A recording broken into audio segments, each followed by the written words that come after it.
¿Quién fue Pedro? ¿Quién fue este apóstol, este personaje tan importante que nosotros encontramos en la Sagrada Escritura? En el día de hoy nosotros estamos pasando en la iglesia por un proceso, el cual es un momento bastante difícil, ante el fallecimiento del sumo pontífice, nuestro Papa. Y esto nos lleva a que nos llama la atención este momento porque nos pide que volvamos a repensar, y es un buen momento para volver a repensar sobre quién es esta persona tan importante que es para nosotros, que es el Papa. Y para empezar a analizar qué es el Papa, qué significa para la Iglesia y cómo Cristo quería este personaje para su Iglesia, este cargo para su Iglesia, vamos a ir a la raíz y vamos a ver quién fue Pedro, el apóstol Pedro, también llamado el príncipe de los apóstoles.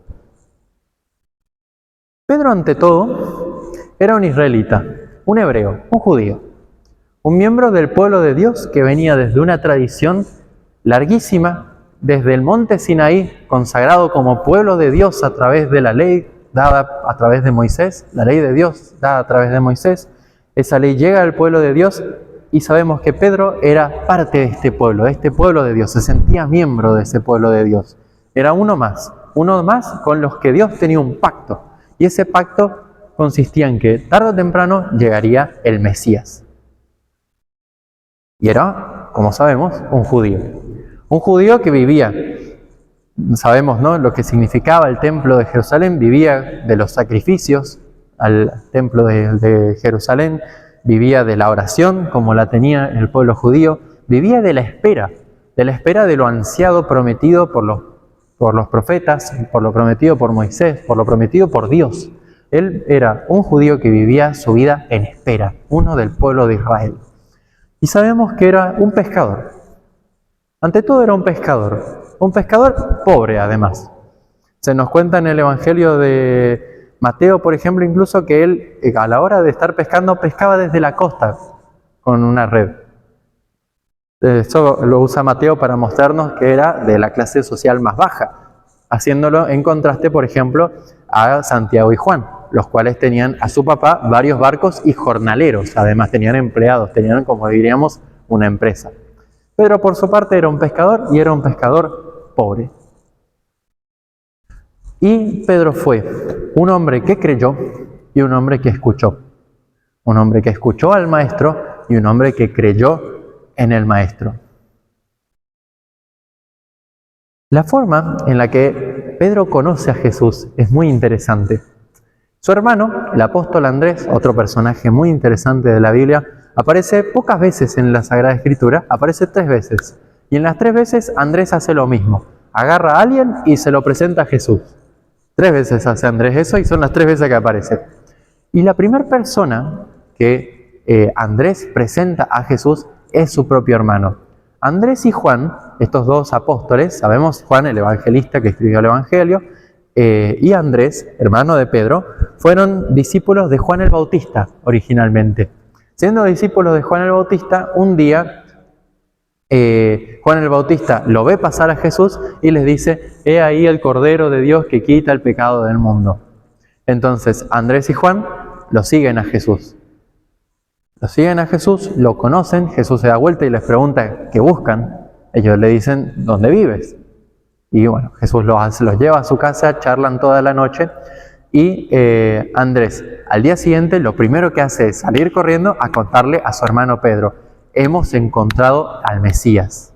Dice así mismo. Al primero que encontró fue a su propio hermano Simón y le dijo: «Hemos encontrado al Mesías», que traducido significa al Cristo.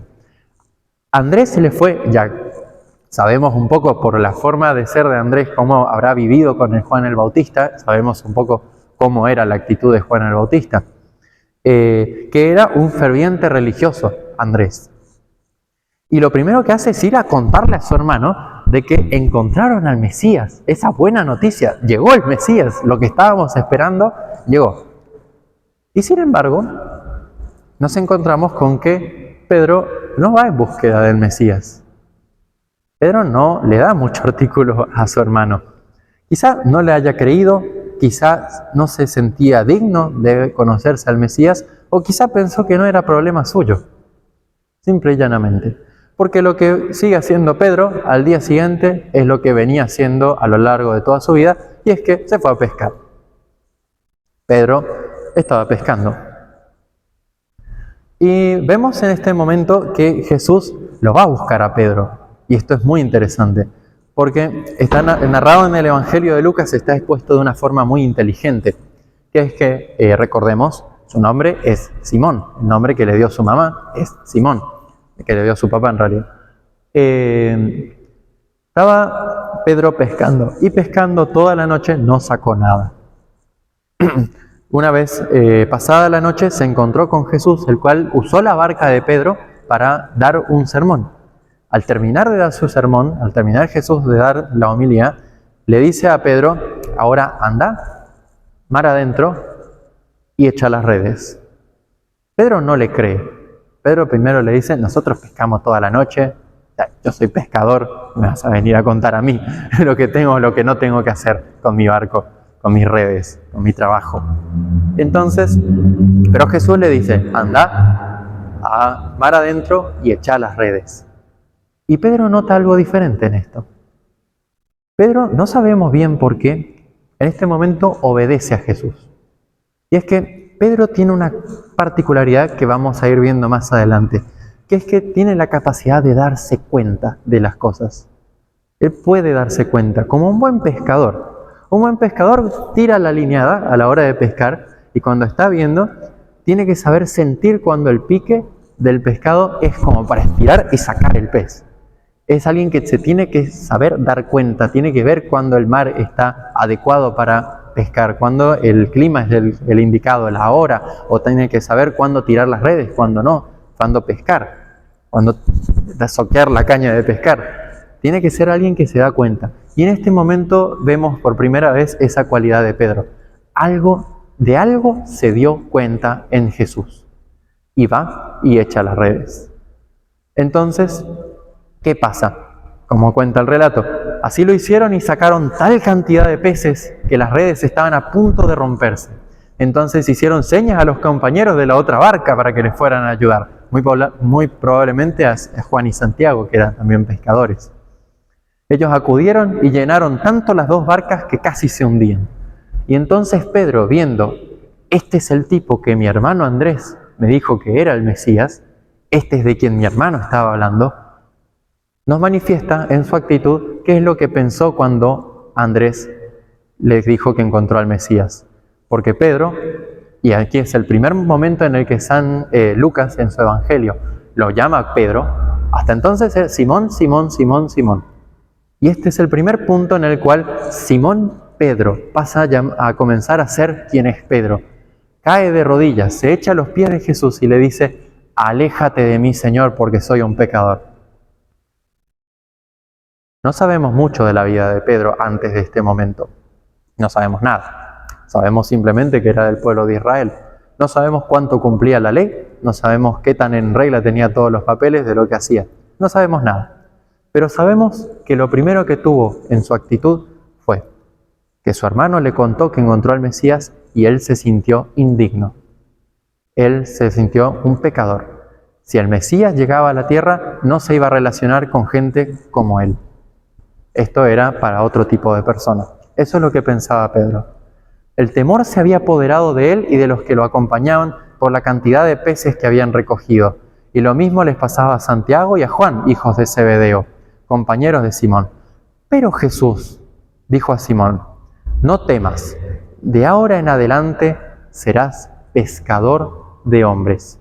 Y este es el momento en el que la vida de Pedro va a dar un giro absoluto de 180 grados.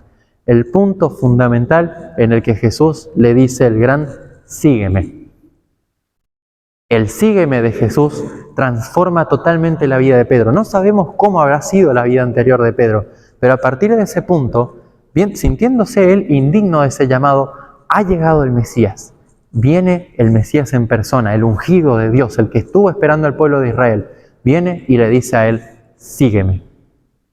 Lo apunta y le dice: sígueme. Pedro deja todo. Y hasta como está contado en el relato, quizá deja los pescados ahí en la orilla y va. porque acaba de ser llamado. Y por primera vez quizá en su vida está frente a la situación de que alguien tan importante, y seguramente es la persona más importante con la que haya hablado, alguien tan importante viene y cree en él y le dice, sígueme. Pedro deja todo y deja esta sensación incluso de inferioridad, ¿no? de sentirse indigno de esto, y va y sigue a Jesús.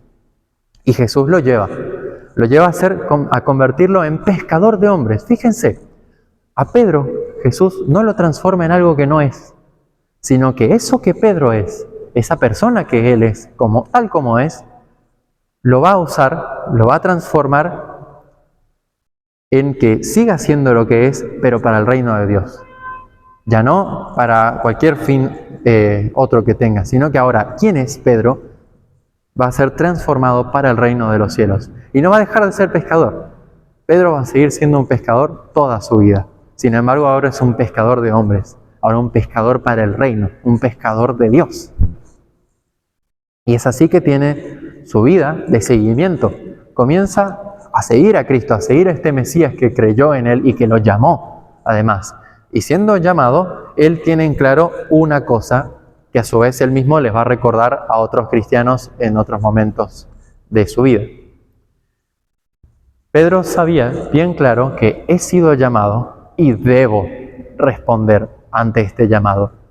El Mesías en persona llegó, el ungido de Dios, el esperado de Israel, el Salvador, y me llamó. Y yo debo responder a la altura de ese llamado.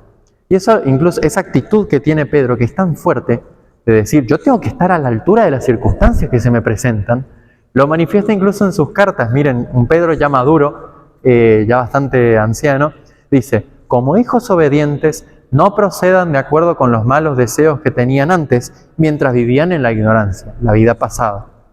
Así como aquel que los llamó es santo, también ustedes sean santos en toda su conducta, de acuerdo con lo que está escrito, sean santos porque yo soy santo. Pedro lo sabía bien, Pedro lo había entendido perfectamente. Él debe ser santo porque el que lo llamó es santo y debe responder a la altura de las circunstancias de la llamada del mismísimo Mesías. Y esto pesará en Pedro toda su vida. Uno de los momentos en los cuales se comienza a ver por dónde va a ir la misión de Pedro es en el gran cruce del mar de Galilea, cuando Jesús camina sobre las aguas. Jesús caminando sobre las aguas va al encuentro de sus discípulos que están en el barco y ellos se asustan pensando que vieron un fantasma o que pasaba algo raro. Sin embargo, de vuelta, Pedro es el primero que se da cuenta, es el primero en ver, el primero en distinguir, es el que sabe darse cuenta de la circunstancia, porque le dice, Señor, si eres tú, mándame ir a tu encuentro sobre el agua. Y entonces, ven, le dice Jesús. Y Pedro va y camina sobre las aguas hacia Jesús. Y acá nos encontramos con un primer momento de fe pura de parte de Pedro, yendo hacia el Maestro, yendo hacia Jesús. Sin embargo, como dice el propio texto, pero al ver la violencia del viento tuvo miedo y como empezaba a hundirse gritó, Señor, sálvame. Enseguida Jesús le tendió la mano y lo sostuvo mientras le decía, hombre de poca fe, ¿por qué dudaste? En cuanto subieron al barco, el viento se calmó. Vemos que ya empieza a verse en la vida de Pedro y en la misión de Pedro un llamado a lanzarse hacia Cristo, un llamado a lanzarse, a mandarse confiando en Dios. Y que cuando le falla la confianza en Dios y empieza a ver que son sus propias fuerzas las que fallan y deja de confiar que son las fuerzas de Dios las que lo sostienen, es cuando se empieza a hundir. Y vamos a ver que esto se va a repetir. Más adelante encontramos el gran llamado vocacional por el cual Jesús le da el nombre de Pedro. Dice, y ustedes, le preguntó, ¿quién dicen que soy? ¿Y quién habla primero? Pedro, porque sabía que debía contestar ante lo que le preguntaba el Mesías. Pedro contesta de vuelta con esa mirada aguda de pescador, de darse cuenta de las circunstancias, y le dice, y es el primero en tomar la palabra, en saltar y decir, tú eres el Mesías, el Hijo de Dios vivo. Pedro lo sabe, se ha dado cuenta, y se lo dice. Y Jesús le dice, feliz de ti, Simón, hijo de Jonás, porque esto no te lo ha revelado ni la carne ni la sangre, sino mi Padre que está en el cielo. Y yo te digo, tú eres Pedro, y sobre esta piedra edificaré mi iglesia, y el poder de la muerte no prevalecerá contra ella. Ahí es el punto en el cual tenemos el gran nombramiento, ¿no?, del primer papa, de Pedro, llamado el fundamento, la roca de la iglesia. Y fíjense a Pedro, que tiene esta conciencia tan clara de que él debe responder a la altura de las circunstancias. ¿Cómo le habrá sonado esto? Vos sos la roca de la iglesia. Y Pedro sabe que debe responder como la roca de la iglesia. Pero tiene un dilema, Pedro, en su vida. Justo, esto es interesante porque está justo después del nombramiento de Pedro como roca de la iglesia, está el momento en el que dice: desde aquel día Jesús comenzó a anunciar a sus discípulos que debía ir a Jerusalén y sufrir mucho de parte de los ancianos, de los sumos sacerdotes y de los escribas, que debía ser condenado a muerte y resucitar al tercer día. Y Pedro lo llevó aparte y comenzó a reprenderlo diciendo: Dios no lo permita, Señor, eso no sucederá. Pero él, dándose vuelta, le dijo a Pedro: retírate, ve detrás de mí, Satanás. Tú eres para mí un obstáculo, porque tus pensamientos no son los de Dios, sino los de los hombres. Pedro tiene un gran dilema. Pedro sabe que debe responder, pero se olvida de que la respuesta no viene con sus propias fuerzas, sino que debe venir de la fuerza de Dios. Pedro trata de verlo todo desde un punto de vista humano. Él debe hacerlo con sus propias fuerzas, él debe responder desde sí mismo. ¿Y qué pasa? Él no puede, porque es un humano, igual que nosotros, igual que cada uno, es humano. Sin embargo, está llamado a lanzarse en confianza a Dios, confiando en Dios, caminar sobre las aguas en confianza a Dios, tal y como pasó antes. Sin embargo, acá Jesús lo reprende porque le dice: estás pensando con tus fuerzas, estás pensando con tu humanidad. No pienses con tu humanidad limitada, piensa con la divinidad de Dios. Confía y lánzate a la misión a la cual estás llamado. Vemos que Pedro ha sido una de las personas del círculo más íntimo de Jesús. Es de los tres que se llevó al monte Tabor, a la transfiguración, a mostrarle su gloria, a revelarse tal como es, para que no sucumbiera su fe en el momento de la tentación, en el momento de la angustia. Los hizo saberse honrados de ser las personas más cercanas al Mesías y saber que tienen que confiar en Dios a pesar de todo lo que iba a suceder. Esto, el mismo Jesús les dice: yo los traje acá para que ahora ustedes, viendo mi muerte, vean todo lo que me va a pasar, no se escandalicen, sino que confíen, esperen, confíen en lo que va a pasar. Deben confiar en las fuerzas de Dios, no en las fuerzas humanas.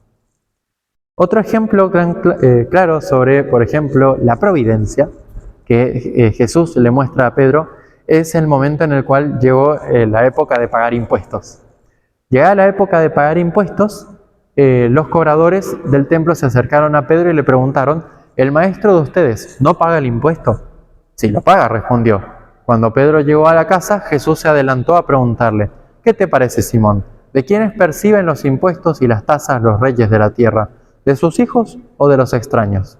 Y como Pedro respondió: de los extraños, Jesús le dijo: eso quiere decir que los hijos están exentos. Sin embargo, para no escandalizar a esta gente, ve al lago, echa el anzuelo, toma el primer pez que salga y ábrele la boca. Encontrarás en ella una moneda de plata. Tómala y paga por mí y por ti. Jesús, como maestro, se tenía que hacer cargo de sus alumnos, de sus discípulos. Y resulta interesante ver que solo Jesús y Pedro eran quienes debían pagar este impuesto, porque eran posiblemente los únicos que llegaban a la mayoría de edad necesaria como para que se les cobre el impuesto, siendo Pedro el único mayor de edad técnicamente, legalmente, de los discípulos. Si bien Mateo tenía trabajo, quizá haya empezado desde muy joven, y Pedro era el único que debía pagar impuestos junto con Jesús, los únicos dos mayores dentro del grupo, mayores en edad. Y por lo tanto ahí vemos otra cara más de la presión hacia el pobre Pedro, de saberse que es el mayor, el hermanito mayor encargado de todos los demás discípulos. Y sin embargo, esta escena nos muestra también el llamado de vuelta de Jesús, mostrándole a Pedro: confía en la providencia. confía en mí. No te confíes en vos, confía en mí. Confía en Dios. Y sin embargo, llegado el momento de la subida a Jerusalén, recordemos lo que pasamos ahora hace poco en la Semana Santa, entrada en Jerusalén triunfal y toda la Semana Santa, jueves y viernes, y recordamos el momento de la oración en el huerto de los olivos. Jesús le dice: esta misma noche ustedes se van a escandalizar a causa de mí, porque dice la Escritura: heriré al pastor y se dispersarán las ovejas del rebaño, pero después que yo resucite, iré antes que ustedes a Galilea. Y Pedro, de nuevo siendo el primero en responder y el primero en saltar porque sabe que debe, tomando la palabra le dice: aunque todos se escandalicen por tu causa, yo no me escandalizaré jamás. Y Jesús le respondió: te aseguro que esta misma noche, antes de que cante el gallo, me habrás negado 3 veces. Y Pedro, de vuelta, insiste: aunque tenga que morir contigo, jamás te negaré. Y todos los discípulos dijeron lo mismo. Esto es muy interesante porque Pedro, de nuevo, Jesús le está anunciando: esto va a pasar, es el designio de Dios, esto tiene que pasar. Y Pedro, de vuelta, pensando humanamente con sus fuerzas, dice: yo voy a evitar que pase, yo voy a hacer que no pase eso. Y Jesús le recuerda: sos humano, no podés, sos humano, te vas a equivocar, sos humano, no te va a salir. Confía en mí, confía en Dios, no confíes en vos. Y Pedro nuevamente dice: aunque tenga que morir contigo, jamás te negaré. Sigue insistiendo. Sin embargo, llegado el momento, niega a Jesús. Llegado el momento, niega a Jesús, y fíjense, viendo todo lo que venimos, siguiendo el hilo, ¿no?, de lo que estábamos hablando, de la presión que sentía Pedro en saberse llamado por la persona más importante de la historia y saber que debe responder a la altura de ese llamado, nos encontramos con que le falló. Y él sabe que le falló. Llegado el momento en el que debía hacer todo esto de lo cual él mismo estaba hablando, de incluso morir por él, llegado el momento le falló. Y Jesús se lo había advertido. Piensen un poco en cómo habrá sido esto para el pobre Pedro. La persona que creyó en él, el Mesías en persona, que le había dicho que él era la roca de la iglesia fundada por el Mesías, esa persona que había creído en él. ¿Quién sabe qué había pasado con Pedro antes del llamado de Jesús? ¿Quién sabe qué tristezas habrá pasado? ¿Cuánto le habrán dicho al pobre Pedro que su vida no valía, o que le habrán hecho pensar que él no tenía una misión más grande? Porque llegado el momento de que su hermano le presenta al Mesías, él va a trabajar. A él no le importa irse a encontrar con el Mesías, él va a trabajar. Tiene que cumplir con su trabajo. ¿Por qué? Porque el Mesías es una cosa demasiado grande como para él. Él no se siente digno. Él dice: yo soy un pecador, aléjate de mí, le dijo al Mesías cuando lo vio. Y sin embargo el Mesías creyó en él. Y lo mataron. Lo mataron enfrente y él no pudo hacer nada para evitarlo. Esto habrá destruido al pobre Pedro. Sin embargo, llega la resurrección. Y Cristo vuelve a la vida, resucita. Y Pedro es uno de los primeros que tiene que ir a correr a comprobar que Jesús haya resucitado. Dice: Pedro y el otro discípulo salieron y fueron al sepulcro justo después de que las mujeres vayan a contarles que Jesús resucitó. Hemos visto al Maestro, está de vuelta con vida. Pedro y Juan corren hacia el sepulcro de Jesús. Dice: pero el otro discípulo corrió más rápidamente que Pedro, probablemente porque era mucho más joven, y llegó antes. Asomándose al sepulcro, vio las vendas en el suelo, aunque no entró, por respeto a Pedro. Después llegó Simón Pedro, que lo seguía, y entró en el sepulcro. Vio las vendas en el suelo y también el sudario que había cubierto su cabeza. Este no estaba con las vendas, sino enrollado en un lugar aparte. Luego entró el otro discípulo que había llegado antes que él al sepulcro. Él también vio y creyó. Entonces, viendo el momento de la resurrección, se despeja todo. Cae la ficha, como diríamos. El momento, por ejemplo, acá es el momento en el cual hace la sinapsis con el gran momento de la transfiguración. Es el momento en el que dice: claro, me lo está diciendo desde el principio. Y se encuentra, nosotros hoy justo lo celebramos, Domingo de Santo Tomás, se encuentra con los demás discípulos, se encuentra con el Mesías les da la paz y está todo bien, está todo alegría, ya se dispersan las dudas, se dispersa el temor. Y sin embargo, vemos que Jesús, después de la resurrección, empieza a marcar una línea dentro de su relación con los discípulos, que es el hecho de que Jesús no va a estar en la tierra como estuvo en ese momento en su forma humana. Él ahora nos va a dejar la iglesia y el Espíritu Santo nos va a enviar.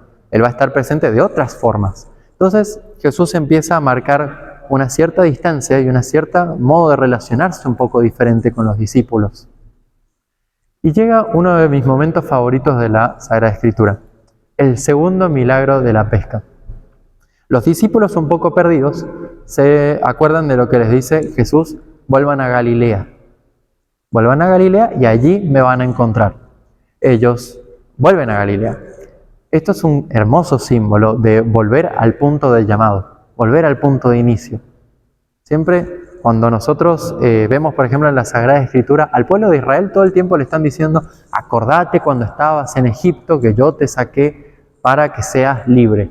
Así Dios a cada uno de nosotros nos dice: acordate de cuando yo te saqué de esa situación difícil, cuántas veces estuviste en tu propio Egipto, cuántas veces estuviste debajo de esa higuera, como Natanael, cuántas veces has estado en esos momentos oscuros. Acordate de todos los momentos de los que te saqué, confía en mí, que te voy a sacar de todos los que vengan. Les pide, vuelvan a su punto de partida. Ellos vuelven. Llegan a Galilea y no se encuentran con Jesús. ¿Y qué dice Pedro? Vamos a pescar. Pedro es un pescador. Y entre los discípulos se ponen a pescar. Sin embargo, desde la orilla un hombre misterioso les grita: ¿pescaron algo? Les dicen, no. Y les dice, tiren las redes una vez más. Pedro se da cuenta de esto, tira las redes y sacan de vuelta tal cantidad de pescados que se estaba por hundir el barco. Entonces Juan le dice a Pedro: ese es el maestro. ¿Y Pedro qué hace inmediatamente después de eso? Salta al agua. Salta al agua y va nadando hasta la orilla. Se tira y dejó a los discípulos que se arreglen solos con el pescado. Él fue al encuentro de Jesús. Salta al agua y se tira nadando. Ahora no le importó no poder caminar sobre el agua. Ahora fue nadando. Porque vemos un proceso de transformación en Pedro al ver que de hecho es en Dios que debe confiar, no en sus propias fuerzas. Y ahora salta y corre hacia el maestro, el cual los espera con pescados y un fuego prendido, y comen juntos con sus discípulos. Justo después de eso, dice, después de comer, Jesús le dijo a Simón Pedro: Simón, hijo de Juan, ¿me amas más que estos? Él le respondió: sí, Señor, tú sabes que te quiero. Jesús le dijo: apacienta mis corderos. Le volvió a decir por segunda vez: Simón, hijo de Juan, ¿me amas? Él le respondió: sí, Señor, sabes que te quiero. Jesús le respondió: apacienta mis ovejas. Le preguntó por tercera vez: Simón, hijo de Juan, ¿me quieres? Pedro se entristeció de que por tercera vez le preguntara si lo quería, y le dijo: Señor, tú lo sabes todo, sabes que te quiero. Y Jesús le dice: apacienta mis ovejas. Te aseguro que cuando eras joven, tú mismo te vestías e ibas donde querías. Pero cuando seas viejo, extenderás tus brazos y otro te atará y te llevará donde no quieras. De esta manera indicaba con qué muerte Pedro debería glorificar a Dios. Y después de hablar así, le dijo: sígueme. Pedro, que negó 3 veces a Jesús, ahora Jesús da vuelta a la circunstancia y le da la oportunidad de enmendar el error. Pedro tiene una diferencia sustancial con Judas. Judas también traicionó a Jesús y Pedro también traicionó a Jesús. Todos los discípulos huyeron. Sin embargo, ellos dos son los que tienen un papel fundamental en este momento, que es el hecho de que ambos traicionaron tan explícitamente a Jesús que se sintieron en desesperación, que ambos lloraron amargamente, ambos se desesperaron hasta el extremo ante la muerte de Jesús. Y sin embargo, Pedro confió en la misericordia de Dios y Judas no. Judas pensó que todo se había acabado y que no había futuro para él. Y sin embargo, Pedro, con su visión de pescador, se dio cuenta de que sí, que este Dios es un Dios misericordioso, que este Dios es un Dios de amor. Y por lo tanto, al momento de la resurrección, no hizo más que correr a sus brazos. esa actitud maravillosa de Pedro de saber que se equivocó y haberse dado cuenta de que Jesús todo este tiempo le estuvo diciendo, sos humano, te vas a equivocar, confía en las fuerzas de Dios, no en las tuyas. Pedro lo entendió. Pedro corrió a los brazos de Jesús a pedirle perdón, corrió hacia el resucitado. Y ahora Jesús explícitamente les dice, por cada negación, por cada vez que Pedro le dijo, no lo conozco, él le hace recordar una cosa fundamental, el amor. Pedro, ¿me amas? Sí, Señor. Y le recupera el llamado, le repite el gran llamado, ese momento que en el primer instante en el que Jesús lo llama, a Pedro le dio vuelta la vida en 180 grados, Jesús se lo vuelve a decir y le dice, sígueme. Y entonces, Pedro volviéndose, vio que lo seguía el discípulo que Jesús amaba, Juan, el menor de todos. Lo seguía quizá de chusma, para ver de qué estaban hablando. El mismo que durante la cena se había reclinado sobre Jesús y le había preguntado, Señor, ¿quién es el que te va a entregar? Cuando Pedro lo vio, preguntó a Jesús, Señor, ¿y qué será de este? ¿Qué va a pasar con él? Jesús le respondió, si yo quiero que él se quede hasta mi venida, ¿qué importa? Tú sígueme. Jesús le dice ¿qué te importa lo que yo haga con la vida de Juan? Vos seguime. Y esto es un mensaje también a cada uno de nosotros. ¿Qué te importa lo que yo haga con la vida de este? Vos seguime. Vos estás llamado a venir conmigo, a seguirme. Estás llamado a amarme, a pasar por las debilidades humanas y a seguirme como un discípulo mío. Todos nosotros somos discípulos del Señor y debemos seguirlo. Y pasan los momentos fundamentales que ya conocemos. El momento de la ascensión de Jesús, se eleva al cielo, y el gran momento de Pentecostés, la venida del Espíritu Santo. En ambos está Pedro y él se ve chocado por ambos momentos. El momento de Pentecostés en el que brota la iglesia, en el que nace la iglesia y se dispersa hacia el mundo, él es el primero que sale a decirle a todo al pueblo un discurso enorme explicando que este Jesús era el Mesías. Este Jesús resucitó, está vivo y es el Mesías. Y fíjense cómo pasamos de un pescador pobre sin educación a uno de los discursos más conmovedores del Nuevo Testamento, que tiene como fruto la conversión de nada más ni nada menos que 3.000 personas. Fíjense el cambio abrupto que hubo a partir del Pentecostés. Y sin embargo, fíjense, el Pentecostés, no importa cuánto nosotros nos pensemos crecidos y cuánto nos pensemos experimentados y duchos en la fe, no nos exime de errores. Nos vamos a seguir equivocando porque somos humanos. En cierto momento de su vida, el apóstol San Pablo, fíjense, uno que no era del grupo de los 12 original, tuvo que ir a retarlo a Pedro y se tuvieron que juntar en un concilio donde se habrán tirado platos por la cabeza los unos a los otros en esta discusión sobre si el cristianismo era una cosa diferente del judaísmo. Y de vuelta nos encontramos con la misma actitud de Pedro de siempre. Él sabe y está llamado por Dios a lanzarse a predicar el Evangelio al mundo entero. Y sin embargo, como cuando dudó caminando sobre las aguas, le da miedo, se frena y frena el Evangelio en el pueblo de Israel, o sea, solo para los judíos.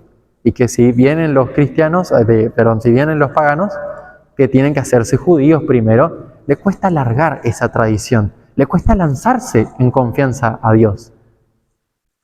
Y sin embargo, recibió la reprimenda de San Pablo y tuvo la humildad de decir, tenés razón.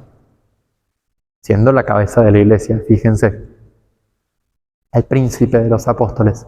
Y así mandan una carta circular, este es llamado el Concilio de Jerusalén, el primer concilio de la Iglesia Católica, una carta circular por la cual le dan una serie de normas a todas las iglesias que deben acatar. Entonces, Pedro, vemos que su actitud, si bien no cambia, mejora. Después llega su momento culmen. Pedro sabemos que es el fundador de dos iglesias fundamentales para la vida del cristianismo. La primera es Antioquía. La iglesia de Antioquía fue originalmente fundada por Pedro y él fue quien le fue dando sus obispos y designando quién iba a ser el obispo de la gran ciudad de Antioquía, incluso hasta la época quizá del propio Ignacio de Antioquía, un padre de la iglesia. Y posteriormente, fíjense el impulso que tuvo este momento de los apóstoles, del darse cuenta y de darse cuenta, ¿no? Tengo que lanzarme, debo lanzarme y confiar en Dios. Que decidió ir a nada más y nada menos que a la capital del Imperio Romano a fundar la iglesia de ahí. Fue a la boca del lobo, al epicentro de la tormenta. Se mandó, nos están matando, yo los voy a ir a buscar a su casa. Y fue Pedro hasta el epicentro, a Roma, a la ciudad eterna, a la ciudad del emperador, a fundar la iglesia allí. Y comenzaron las persecuciones contra el cristianismo. Y la persecución que nos cobró la vida de San Pedro y San Pablo ha sido la persecución de Nerón. De vuelta nos encontramos con el mismo problema de Pedro. Una vez más, confiando que sus fuerzas humanas no daban abasto, huyó de Roma. Comenzó a escaparse. Él se iba a ir, se iba a escapar de la ciudad de Roma, porque sabe que él como humano no da abasto con eso. Tiene que escaparse e irse a otro lado. Y cuenta la historia que están incluso las huellas de donde fue el momento, que Pedro, saliendo de Roma, cruzando por una de las vías, se cruza y ve que Jesús pasa caminando y va a Roma. Pedro se da vuelta y dice una frase que quedó para la historia, que incluso hay una película con ese nombre, que es Quo vadis? ¿A dónde vas? Señor, ¿a dónde vas? Allá nos están matando. Y Jesús le contesta, me voy a Roma, a morir de vuelta por ustedes. Y ahí Pedro lo entendió. Una vez más, tenía que lanzarse confiando en Dios. Y fue de vuelta a la ciudad de Roma. Allí en la ciudad de Roma fue apresado y crucificado. Mostrando una vez más su humildad, decidió que no era digno de ser crucificado como fue crucificado Jesús, sino que fue crucificado con los pies hacia arriba. Fue crucificado de cabeza. Y allí murió el apóstol San Pedro. Su sacrificio y su muerte fue lo que regó la semilla que plantó Jesús en él. Jesús plantó en él la semilla de la iglesia de Roma, de la cabeza de la iglesia, del centro del cristianismo, el corazón del mundo católico. Dice San Ignacio de Antioquía, la que preside a todas las demás iglesias en la caridad. Eso fue plantado por Cristo y regado con la sangre de Pedro en su martirio en la ciudad de Roma. Él mismo fue martirizado en un lugar donde se hacían carreras de caballo, se hacían carreras de carros también, en un circo, y a las afueras del circo estaba el cementerio. En el cementerio él fue enterrado, como un cristiano más simplemente. Los cristianos hicieron una capillita alrededor de eso cuando se pudo, con una placa que decía aquí yace Pedro. Después de muchos años, tras la legalización del cristianismo, se hizo la primera basílica de San Pedro, y después de muchos años más, casi 1000 años más, se hizo la moderna Basílica de San Pedro, creada ya en la época del Renacimiento. Uno de los papas, no recuerdo ahora específicamente cuál, permitió que se hagan excavaciones, y donde está el altar de la Basílica de San Pedro, bajás, te encontrás el altar de la anterior Basílica de San Pedro, y bajás y te encontrás con la tumba del mismísimo San Pedro. Por 2000 años ha estado allí, desde el inicio. Esta muerte de San Pedro ha sido de nuevo un gran símbolo y ha sido lo que regó, como dijimos, este ministerio papal a lo largo de la historia y que sigue hasta nuestros días. Tenemos a San Pedro, después Salino, a Evaristo, a Clemente, de quien habíamos oído hablar, y así sucesivamente en orden hasta su santidad el Papa Francisco, que nos dejó hace poco tiempo. Acá lo tenemos visitando a la tumba de Pedro. Obviamente ahora está mucho más linda y arreglada. En su momento era, lo que podían hacer los cristianos. Lo que podemos ver de Pedro es que ha pasado las 1001, ha ido y ha venido, ha pasado por su vida por 1000 situaciones. Y ante todo, entre unas cosas y otras, no dejó jamás de ser un pescador. Pedro ha sido siempre un pescador, que ha pasado de pescador de peces a pescador de hombres. De un hombre simple en la historia que no pensaba que su vida iba a dar para mucho, a ser la roca de la iglesia, a ser el llamado por el Mesías.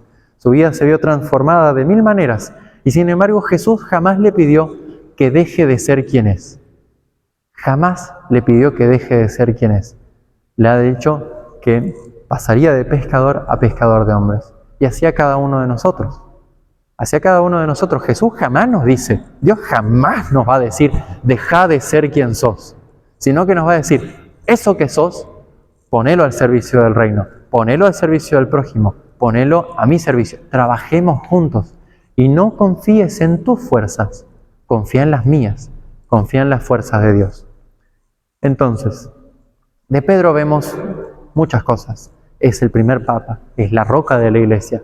Es alguien que ha sabido ver, como un buen pescador, ha sabido darse cuenta de las circunstancias y ha sabido saltar cuando era necesario saltar, lanzarse cuando era necesario lanzarse.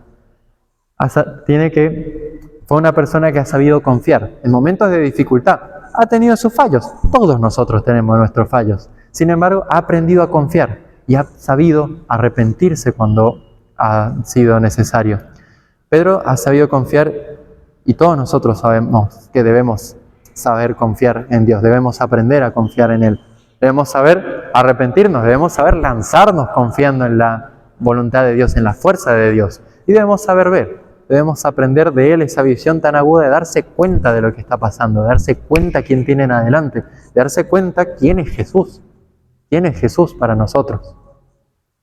Y sobre todo de Él podemos aprender a ser pescadores. Pescadores como Él lo ha sido, pescadores de hombres, ayudantes de Cristo, y sobre todo a no dejar de ser quienes somos, porque en eso está nuestra grandeza, en eso está la grandeza que Dios nos da, en que cada uno sea quien es. Cada uno es único e inigualable y debe ser quien es, y no otra cosa. Sin embargo, eso que somos no debe estar desperdiciado por creernos que somos demasiada poca cosa, sino que Dios nos dice, no confíen en su fuerza, confíen en la fuerza de Dios, confíen en las fuerzas de Él. Esas son las fuerzas en las que tenemos que confiar. Esas son las fuerzas que nos van a hacer salir adelante y nos pueden hacer que lo que somos, sin dejar de ser lo que somos, que podamos lo que somos ofrecerlo a Dios. Que lo que somos podamos ofrecerlo para la construcción del reino de los cielos. Muchas gracias.